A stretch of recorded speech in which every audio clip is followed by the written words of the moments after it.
En Libye, un ministre placé en détention pour une pénurie de manuels scolaires. On va parler également de l'Afrique.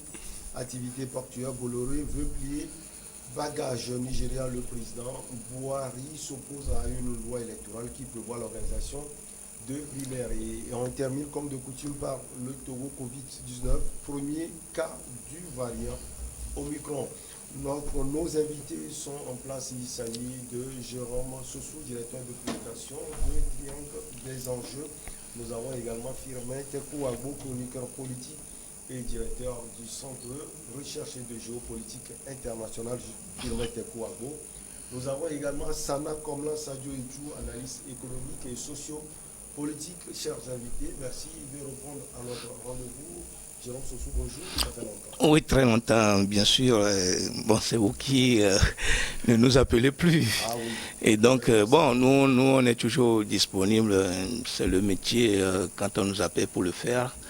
On ne va pas décliner l'invitation, sauf si on est sur peut-être le lit de l'hôpital ou on est très coincé quelque part. Bon, dans tous les cas, c'est notre métier.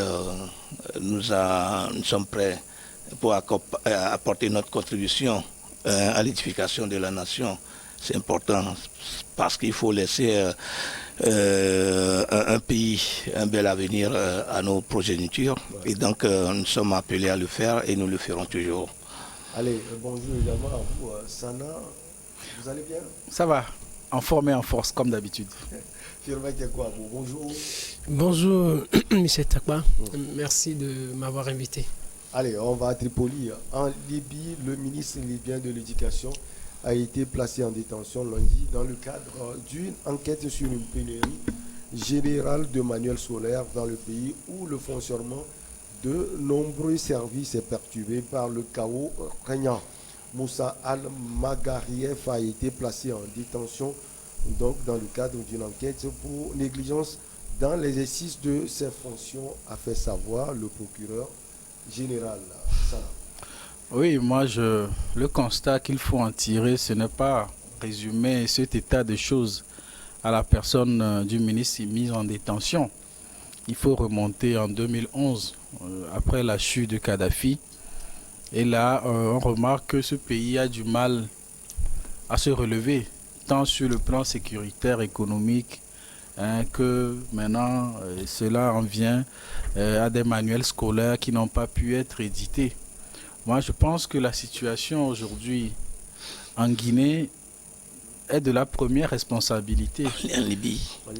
Excusez-moi, plutôt en Libye, est de la première responsabilité de ceux qui ont créé ce chaos. Ce chaos a été décidé sans y associer les pays limitrophes. Aujourd'hui, sur le plan sécuritaire, c'est le vivier d'armement qui alimente les djihadistes, les terroristes qui déséquilibrent nos États sur le plan sécuritaire. Aujourd'hui, c'est les Libyens eux-mêmes qui en souffrent depuis 2011. Vous dites, ils paient le prix fort. Et moi, c'est ce constat amer. Je me demande, mais si la situation est telle comme nous l'observons aujourd'hui, mais qu'est-ce que l'on reprochait à Kadhafi au juste? Mais au temps de Kadhafi, le gaz, l'électricité, l'eau, c'était gratuit.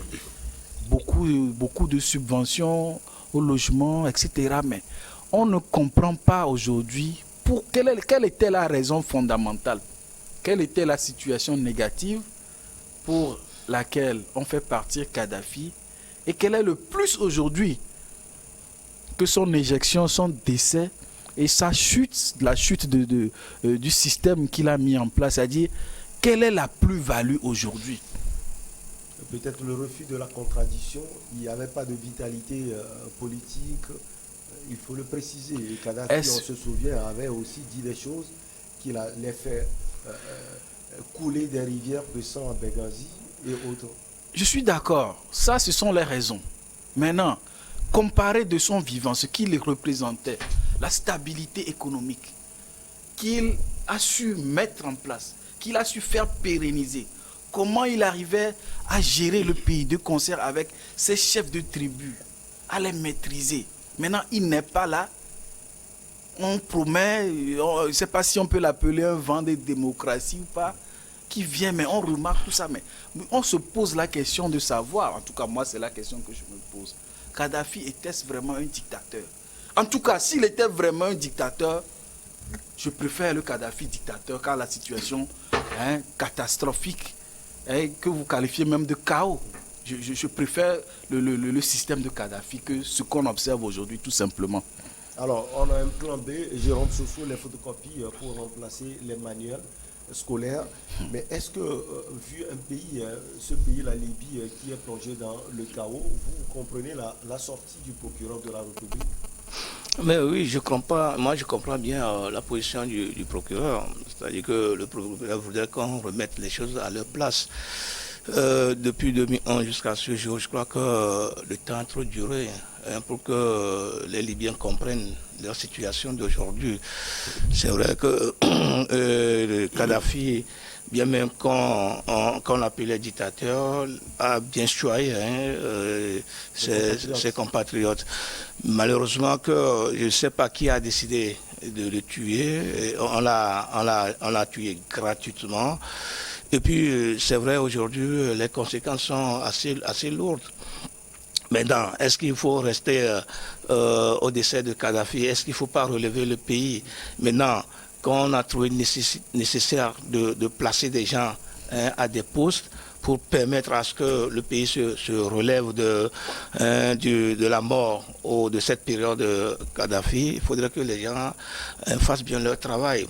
On ne peut pas comprendre, je ne sais pas ce qui a été véritablement la raison fondamentale ou la cause qui a fait qu'il y avait eu cette pénurie de manuels scolaires ou de la production de ces manuels scolaires dont il est question. Mais je crois que quand on vous met à un poste, cela suppose qu'on a confiance en vous, cela suppose qu'on a vu votre compétence, on sait que vous pouvez faire quelque chose de bon.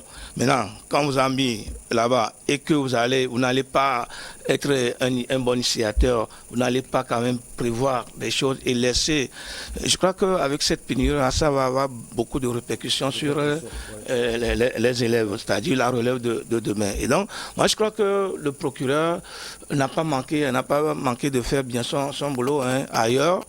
On a mis les mêmes possibilités à la disposition des gens qui l'ont gâché, qui n'ont rien fait du tout, qui l'ont d'ailleurs pillé et que le procureur ne s'était jamais saisi pour quand même remettre les choses.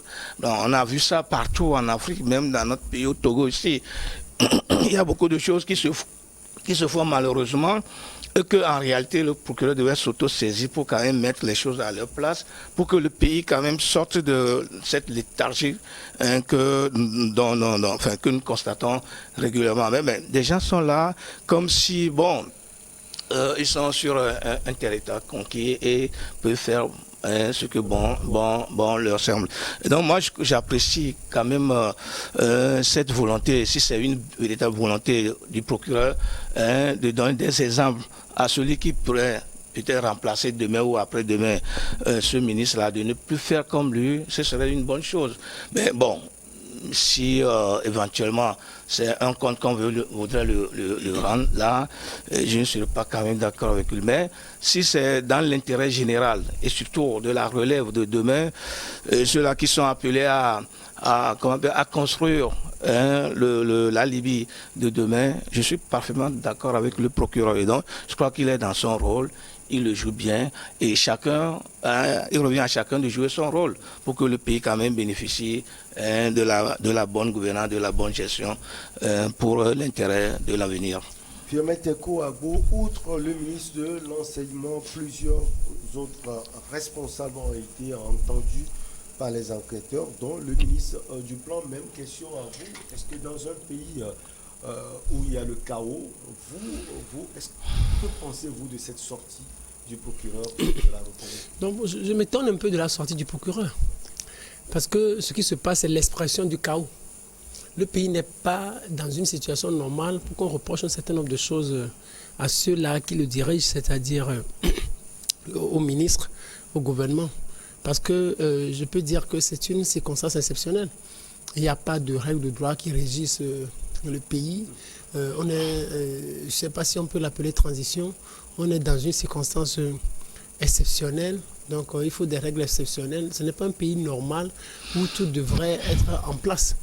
Donc c'est comme le procureur veut construire une démocratie ou exige le respect des règles démocratiques dans une situation, dans un pays anormal et désordonné. Ça fait bizarre, ça fait bizarre. Je ne pense pas qu'il puisse avoir satisfaction face à ce qui est en train de se passer. Sinon, ce qui se passe en Libye est normal. C'est normal, c'est normal. Vous voulez quoi? Un pays qui a deux gouvernements, un pays qui est divisé, un pays qui est en proie à la violence excessive, aux tueries quotidiennes. Qu'est-ce que vous attendez? Même si les armes se sont tuées d'un temps, mais vous devez prier que les élèves au moins ont la chance d'aller à l'école et qu'il y a peut-être un établissement où vont les élèves régulièrement. Donc sur ce point, il y a pénurie de manière, ça fait que confirmer en réalité le chaos qui existe dans ce pays. Moi je me pose juste une question, je me demande comment se sentirait Kadhafi depuis sa tombe s'il apprend ça là. C'est-à-dire, sous lui, je pense qu'il va être très triste. Il va être très triste. Et c'est parce qu'il va dire adieu, quoi. C'est-à-dire, il va regretter le fait qu'il... Il est auprès de Dieu, selon vous? Pardon? Il est auprès de Dieu, selon vous? Peut-être il est auprès de Dieu. Parce que peut-être il a fait de bonnes choses. Qui aurait cru que celui-là que Jésus a rencontré sur la croix pourrait être au paradis avec lui? Alors que Judas qui a... À la dernière minute, alors que le Judas qui a passé plus de 3 ans avec lui est allé en enfer. Donc vous imaginez, la vie est tellement bizarre. Donc Kadhafi, peut-être s'il se retrouve près de Dieu, va demander à Dieu pourquoi tu as permis à ce qu'on m'enlève de sitôt de la planète. Et regarde le chaos, tout ce chaos-là qui se crée derrière moi. Ce Kadhafi, il faisait bon vivre. La vie était belle, l'électricité, l'eau, Sanas Radio l'a dit tout à l'heure, l'électricité, tout était presque gratuit. Il y a quelqu'un, je suivais un truc sur les réseaux sociaux l'autre fois, c'est comme quelqu'un qui a fait la Libye, qui allait régulièrement en Libye faire des conférences, disait que, c'est-à-dire vous vous mariez dans ce pays, il y a une villa qui vous attend. Il y a une villa, on appelle la mairie, on vous demande... L'achat des véhicules, c'est subventionné par l'État à 50%. Donc vous imaginez, donc il n'y avait rien de tout ça. Donc qu'est-ce qu'on reprochait à Kadhafi exactement? Est-ce que c'est la dictature? Donc si c'est la dictature, moi je peux dire que l'appréciation de la démocratie, je l'ai dit une fois ici, elle est un peu subjective. Elle est un peu subjective dans la mesure où, vous imaginez, il y a le Rwanda qui fait partie des pays les plus durs au monde, mais Emmanuel Macron s'y était rendu l'autre fois. Vous imaginez, le Rwanda, c'est un allié des États-Unis. C'est un allié des États-Unis. Les États-Unis chérissent devant nous la démocratie. Vous imaginez, il y a la Corée du Nord, qui est le pays le plus fermé au monde. Mais Donald Trump a voulu négocier avec ce pays. L'Égypte, par exemple, c'est un pays très fort fermé et il y a assez d'opposants en prison, mais c'est un allié, exactement, mais c'est un allié de la France. Les présidents français s'y rendent régulièrement, c'est un allié des États-Unis dans la zone. Alors qu'est-ce qu'on reprochait à Kadhafi? C'était la dictature. Et c'est la dictature, il y a des gens qui font la dictature, mais la France ou l'OTAN ne cherche pas à les déstabiliser. Ils sont toujours là. Moi, je pense que le fait qu'on ait décidé de tuer Kadhafi ou de le faire quitter la terre des hommes, c'est parce que peut-être il est devenu gênant. Il a tellement embêté la communauté internationale qu'on a trouvé un petit une petite brèche pour le faire partir. Je pense que c'était décidé qu'on remodifie un peu la carte, ou on redessine la carte de l'Afrique blanche, c'est-à-dire en partant de la Tunisie, en Égypte, en passant par la Libye, le Yémen, et vous avez vu qu'à l'époque, tous ces chefs d'État sont tombés, certains sont morts par après. Donc, ce qu'on reprochait à Kadhafi, c'était pas la dictature, mais je pense qu'il était devenu beaucoup plus gênant. Mais c'est difficile. Les Libyens eux-mêmes, je l'ai dit ici une fois aussi, qu'ils doivent comprendre que ce n'est pas la communauté internationale qui va venir construire leur pays pour eux, mais il leur revient de s'asseoir autour d'une table de discussion et de se dire, chers amis, nous sommes tous frères de sang, asseyons-nous et construisons notre pays. Si la France ne cherchera jamais l'intérêt de la Libye, la France viendra en Libye pour l'intérêt des Français. Les Turcs viendront en Libye pour l'intérêt des Turcs et non pour l'intérêt des Libyens. Il faut que nous, Africains, nous sortions tout ça de la tête. Il faut que nous sachions que notre continent, c'est à nous de le construire. Pour le moment, ils sont loin puisque les élections prévues le 24 décembre à venir sont incertaine. On va marquer donc une petite pause et on revient avec nos chers invités pour la suite.